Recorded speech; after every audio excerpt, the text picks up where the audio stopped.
The Tao of Self-Confidence, Episode 382. Welcome to the Tao of Self-Confidence, where I share stories of amazing women who have discovered their inner journey to self-confidence. Visit our website at thetaoofselfconfidence.com. Your inner journey to self-confidence awaits. Well, hello, friend. Welcome to the Tao of Self-Confidence, where I share stories of amazing women who have discovered their inner journey to self-confidence. I'm your host today, Sheena Yap Chan, and today's guest, I have a phenomenal lady on the show. She is a woman with many tricks off her sleeve, such as TV and event host, a self-help author, and many more. I'm just really excited today to have her on to share her story with us on self-confidence. So without further ado, I'm going to introduce you to Bianca Valerio. Bianca, how are you today? Maybe you can fill in a little bit more by yourself to our listeners. Yeah, so hi, Sheena. Hey, hi, everyone. And by the way, this is so great what you're doing. I think it's just so awesome that you are an angel of positivity to the world out there, adding to that, just that good energy. And I'm so happy to be here. I know it's so hard to, it's so ironic that your show is all about confidence. And I get so awkward talking about what I do for a living because usually you're just like, oh, I'm an entrepreneur, I'm a writer. Honestly, I do have actually do a lot of things. And it actually has a good backstory to it in relation to confidence. So in the Philippines, so I'm from the Philippines and I'm a TV and event host or presenter. I've also written a book on self-help and makeup. I'm also a newspaper columnist and a beauty editor for a magazine. I'm also a personality development speaker, and just currently I had just launched my own travel website. Awesome. Well, thanks for sharing that. And Bianca, what would be your favorite self-confidence quote? My favorite self-confidence quote would really have to be, don't be afraid to make fun of yourself. Like rather than have people make fun of you, like make fun of yourself first too, so that it always gets awkward when everyone makes fun of you and you can't take a good laugh. Like, it's okay. Life isn't that serious. And if it is, you don't have to make it seem that way. I like that quote, especially just learning to be like your own cheerleader, right? I mean, sometimes when I tell jokes, I'm the first one to laugh at them. And my friends are always like, why do you laugh at your own jokes? Because it's like, I have to start it first, right? Before anyone else. And it's just like this domino effect. So I really like what you mentioned, just having that light outlook on life too, right? Just not take things seriously like you mentioned. So great quote. And in your own words, how do you define self-confidence? Right now, confidence is, to be honest, is not something I have so much at the moment because my brother had recently passed away. And so to have that strength to like push and be strong for my family and all those cliches, it's been the most difficult right now. It is like right now where you don't have it together, where you feel so broken and you just feel like nothing makes sense, and yet you push. I don't even want to say, you wake up and you're grateful to be alive. No, not even that. You just push. You just push and you just think, there are people who need me right now. I need me right now. And there's a reason that I'm alive this very second. That means I just need to keep pushing. I don't know why. I don't understand. And sometimes I just don't want to, but I need to. So that's it. Thanks for sharing that definition, and sorry to hear about your brother passing, but it is a great definition because things like these do happen, unfortunately, right? A loved one passes away and sometimes you don't know why it happened. Sometimes you can't explain it. Yeah. Or even like suffering a broken heart. I'm sure 9 out of 10 people have suffered a broken heart from a breakup or a broken engagement or anything. So a loss, whether it be through a death or through a love or through anything, is a loss. And so I'm sure a lot of people can relate to that kind of pain. Oh, for sure. And, I always say every situation, no matter how good or bad it is, something good will always come out of it. So, thanks again for sharing that great definition. And, what was your life like before your discovery of self-confidence? In a nutshell, I was bullied for many, many years, grade school to high school. And I even tried committing suicide in school. And in life, I tried committing suicide 9 times. In school, I did it once. And before bullying had ever become a real social issue, at that time, I think parents would just think think of it, or teachers even would think of it as like so petty. You guys don't know what real struggles are. These are like little childhood squabbles. But no, I mean, obviously we know now. So the suicide rate due to bullying and all these things, cyberbullying, any kind of bullying is escalating. And you really do feel alone. So growing up, I didn't really have friends. I used to talk to walls. I used to talk to the walls in my school because I just really didn't have friends. And that is how to gain confidence, not even confidence, just to survive. Okay, just to survive and figure out how am I going to go about my everyday survival is I read self-help books. The very first one that what I read was, I'm so ashamed for forgetting the name of the author, but the title is How to Be Happy. And it's like a cartoon in the cover is like a cartoon image. And then he wrote another book, How to Make Friends. Those were the first two self-help books that I had banked on. And did they work?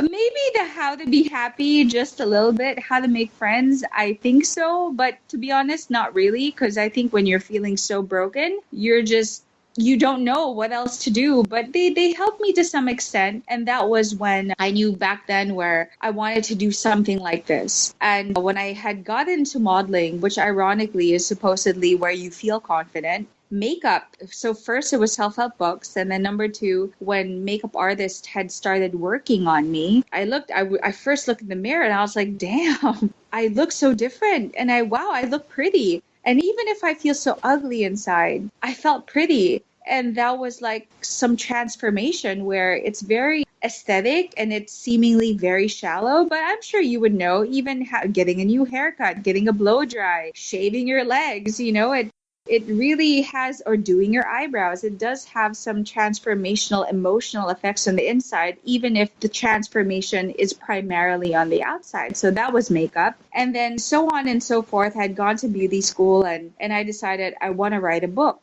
And when I had written a book on self-help and beauty, and as I started working, making my own money, just all those things adding up, they had started to give me confidence. But I think the one thing that really gave me confidence was to feel love. When I was bullied, when I was growing up and I didn't have friends, I really thought I was the most unlovable person. And I thought there's no guy who would ever want to date a loser like me because people in school would call me a loser. And so when I first started dating, or I had my first boyfriend, like a real boyfriend, when I was in college, people think that you need to be whole and you need to be super confident in order to be in a real relationship. I honestly don't think that's true, because love is what heals a person.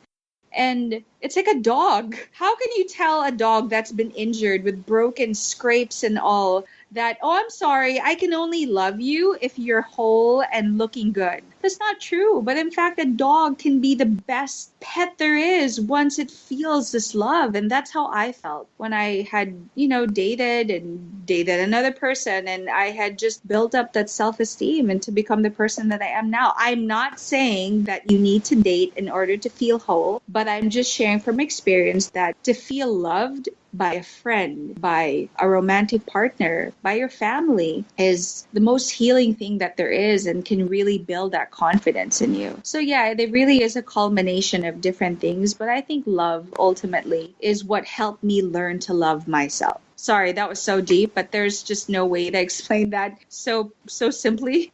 It's a great explanation. Sometimes we don't know what love looks like. And if we can see it, from a genuine person, like our parents, our best friends, even, a partner, then we can learn from them and realize we can do that to ourselves too. We can love the same way to ourselves, and, it just overflows afterwards, which is great. Because of that, what's your life been like now?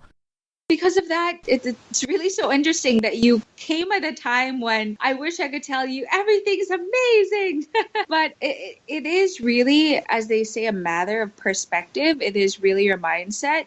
All in all, of course, life is great. I have food to eat, meaning to say there are people who are struggling, who can't even pay their bills, and here I am crying because my brother passed away. I mean, there's two different things, but we all go through our own struggles, but at the same time there are blessings that are there that we miss out on. So right now My family's healthy. I'm healthy. Of course, I'm feeling very broken. I'm very sad. But at the same time, I realized that, hey, I still have my sister. I have a dog, by the way. And life is, all in all, I have been traveling, and this travel website has really brought new life to me.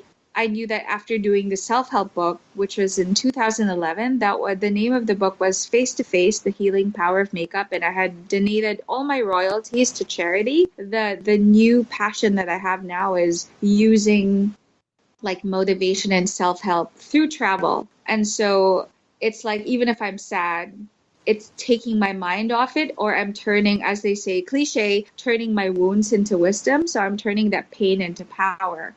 And so right now I'm in a very transitional process of trying to find my bearing from knowing the uncertain of what my family or life is going to be like without my brother. He was the eldest and the only son, and seeing my parents go through so much. And if I'm already like so broken, I can only imagine what my parents are feeling like. But moving forward, I wish I could tell you. I wish I could tell you I knew I had what the plan was, but I don't.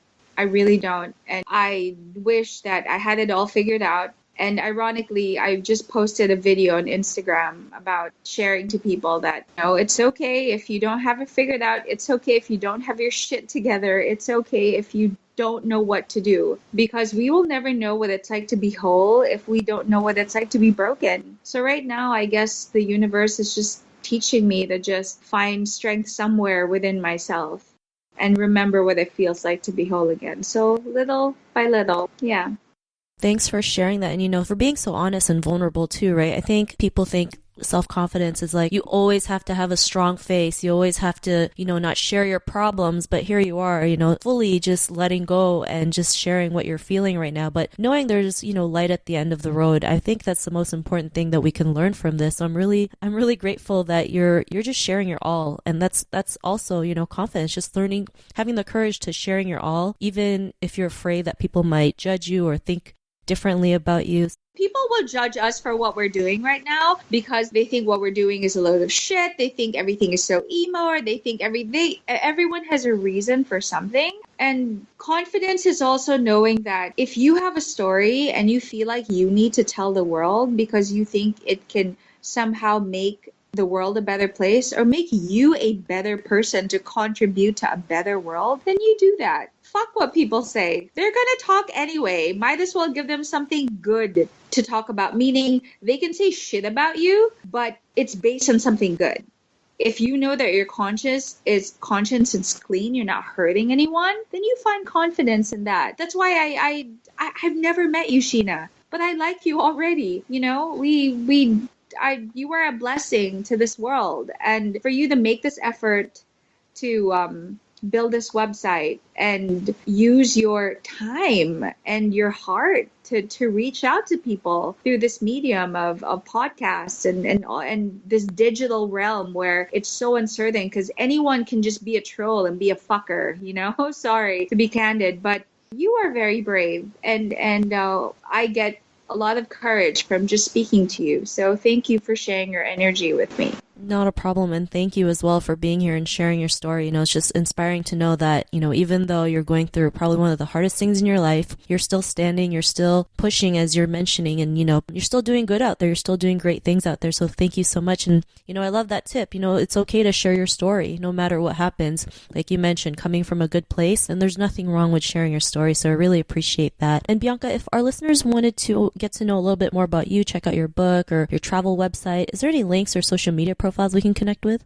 My website, it's all about travel and motivation and all positive things. And it's biancavalerio.com. People think that, but I don't like to travel. I have fear of heights. I don't like to ride the plane. The whole purpose of the website is, while the physical aspect is literally to travel, but remember that venturing out of your comfort zone, stepping out of the box is traveling. So it is not just physically, but it's also metaphorically. So I encourage it for anyone who just wants to, I would like to try and spread some positivity in this world. And my YouTube channel is also Bianca Valerio. On Instagram and Twitter, it's at Bianca_Valerio. Yes. And Facebook is Bianca Valerio Official. There you go. Awesome. Well, thanks for sharing that. And to our listeners, if you want to connect with Bianca, you can also head on over to thetaoofselfconfidence.com and search for Bianca's name. Her show notes will pop up along with everything else we talked about. And I just really want to thank Bianca today, for sharing her story and tips with us on self-confidence. So Bianca, I really do appreciate you sharing your story today. Thank you, Sheena. Not a problem. It was really great having you on the show. And to our listeners, be on the lookout for another new episode of another amazing woman's journey to self-confidence. And we'll talk to you soon. Bye for now. Thank you for tuning in to another amazing episode of The Tao of Self-Confidence. Visit our website at thetaoofselfconfidence.com to check out cool resources, blog articles, show recaps, and so much more.